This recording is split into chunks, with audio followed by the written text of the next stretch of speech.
The Rock and Metal Block. Breaking A News. What's up, rockers and metalheads? Welcome to the Rock and Metal Block. Breaking Eggs News.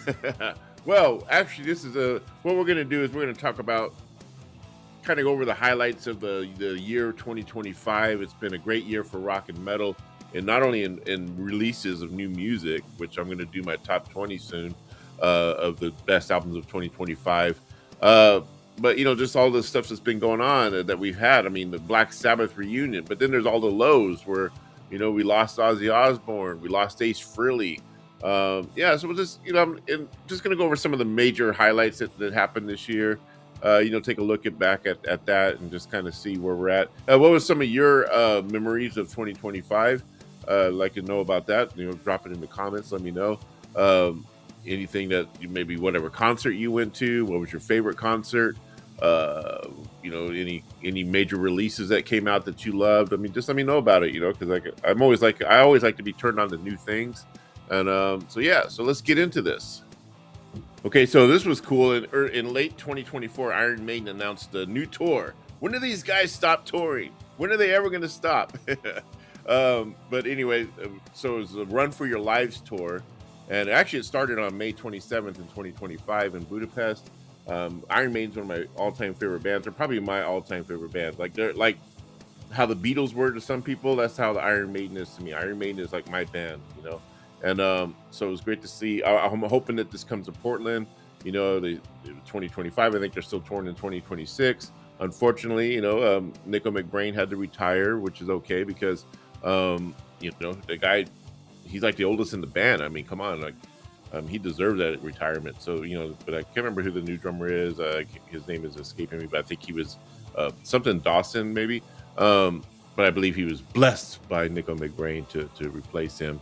And so they're basically doing the first, I think, 7 albums, or from Iron Maiden 1 to Fear of the Dark. What I found interesting when I was looking at the set list, they don't include any songs from No Prayer of the Dying, which you would think it would at least do Bring Your Daughter to the Slaughter or something like that. I mean, there was at least a couple of good songs on that album. I think Holy Smoke, is that on that album, or is that Tail Gunner? I think Tail Gunner's on that album, which is a good song.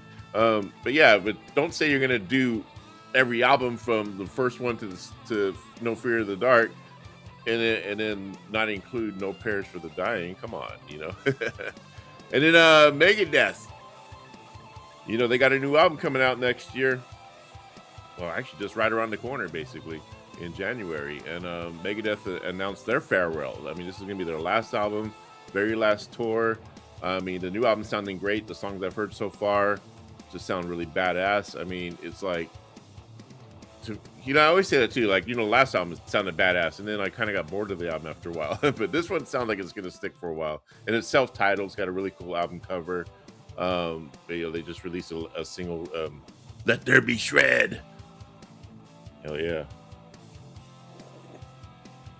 And then one of my all-time favorite bands, growing up, I was a big Journey fan.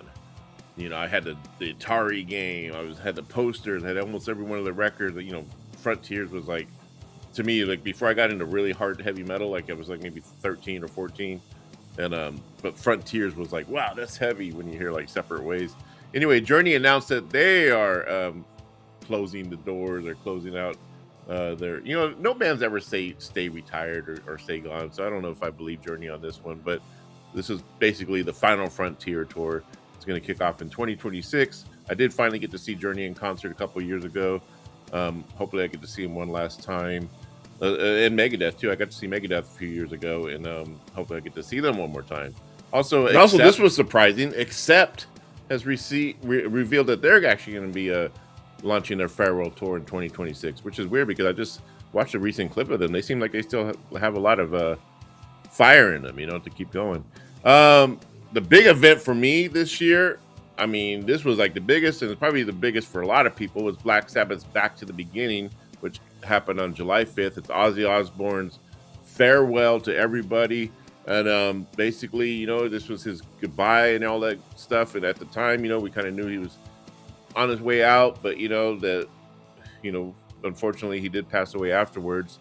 not too long afterwards. But this was a very special event because it had, Lamb of God, Alice in Chains, Anthrax. I mean, all these bands paying tribute. Metallica, Slayer put on a killer performance, and my highlight was seeing Jakey Lee playing again.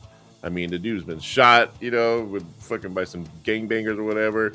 Survived that. I mean, he's had arthritis or some kind of stuff going on in his hands, but yeah, he pulled it off, and he was just very amazing to see him come back. So that was really good.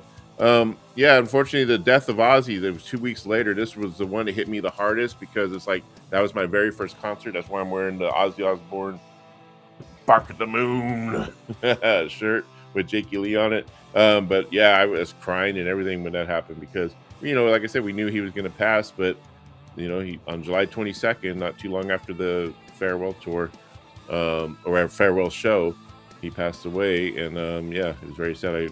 Like I said, tears and everything. Another thing that happened, which I thought was interesting. I'm not a big fan of Jane's Addiction. I like him, but I'm not a big fan. But I just thought it was kind of a highlight because it was like this fight on stage, with Perry Farrell, like fucking man, he just goes up and I guess pushes what's his name, Dave Navarro, and just socks him. From what I hear backstage, it got even uglier. They ended up suing each other. I think Dave Navarro and the band was going to sue Perry Farrell for $10 million because again they stopped the whole entire tour, and then and all that stuff like that. So, but I guess apparently Perry Farrell was suing them for defamation, all kinds of stuff because of what they said about him. And but I guess they just released a statement about a few weeks ago saying that they made up, that they apologized to each other for the ugliness, but they're just deciding to discontinue the band whatsoever. So no more Jane's Addiction. They're all moving on to separate things. The death of Ace Frehley, another thing that hit, man. I mean, in September, I watched a show where he was playing live in September, and the dude really seemed like he's on top of his game on that show. And then unfortunately, he had a fall. He had one fall that he was good afterwards. The next fall, I guess, was pretty much the fatal one because he got a brain bleed, was in the hospital for a week or two in a coma, and on October 16th, he passed away at age 74. Yeah, that hit me hard too because I was, Ace Frehley, Kiss, one of my all-time favorite bands. I had a crush on Ace Frehley as a kid, even though I thought he was a woman. I had that puppy love crush at 8 years old. Yeah, but and that's a whole other story. Anyway, and then Gene came out and claimed that it was like due to bad decisions. Kind of insinuating that Ace was still high when he's always been sober. He's been sober for like 17 years or whatever. But then he later on apologized. I went off on Gene about that. He later on apologized, and so all is forgiven, I guess. And then yeah, so rest in peace, Ace Frehley. Rest in peace, Ozzy, and then whoever else we lost this year. Let me know who was special to you that we lost as far as a musician goes, or even a celebrity, just whoever. Vinnie Vincent got Grift of the Year. Just talked about this the other day, where he's like releasing one song on a CD, and he's selling it for $200, but he's only going to press that CD once he hits 1,000 sales, which that's Vinnie Vincent. He's ripped people off.